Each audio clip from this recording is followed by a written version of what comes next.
Welcome to our channel.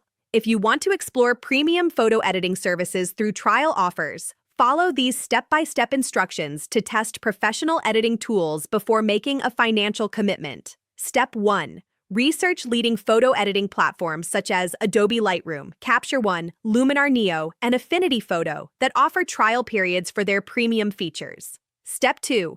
Evaluate what features are included in trial versions, noting whether you have access to all tools or if certain advanced features are restricted during the trial period. Step 3. Prepare sample photos from your own collection that represent the type of editing work you typically do, ensuring you can thoroughly test relevant features. Step 4.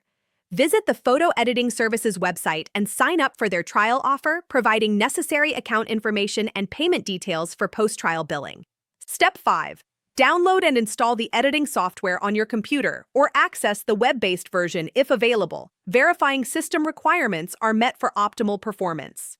Step 6. Follow introductory tutorials provided by the service to learn the interface and workflow, as professional editing tools often have steep learning curves that require initial guidance. Step 7. Process multiple photos during your trial period, testing various features including color correction, retouching tools, batch editing, and export options to evaluate the complete workflow. Step 8. Compare your results with what you could achieve using free alternatives or your current editing solution, then decide if the premium features justify the subscription cost. Don't forget to like this video and subscribe to our channel.